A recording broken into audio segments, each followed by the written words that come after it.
We have a PI who is going to where? Let's say they're going to China.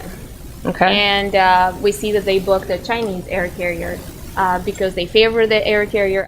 Now, from a central office point of view, we are not to assume that, that's all they could book.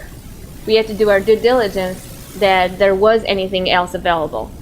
And in those cases, if there was something available, those dollars cannot be charged to a gram because, like we know, if you're flying on federal dollars, you have to fly with American flag carriers. But there are cases where, there's a little village that you're going to that's a remote village and you can't quite get there by, car. So there's a little airplane that takes you from point A to point B. That's where you don't make an assumption. You talk to the researcher, you ask them these questions because, you know that they have to use it, and you know that maybe there are airline carriers that go there, but you didn't know that they were going to a tiny village where, say, there was no access. We had a scenario where a researcher was actually doing research in Alaska, and there was a lot of different subcontractors involved. It was a pretty, tangled web of different subcontractors and travel reimbursements that we had to go through. And I think that when you look at it, you see, oh my gosh, this is a mess.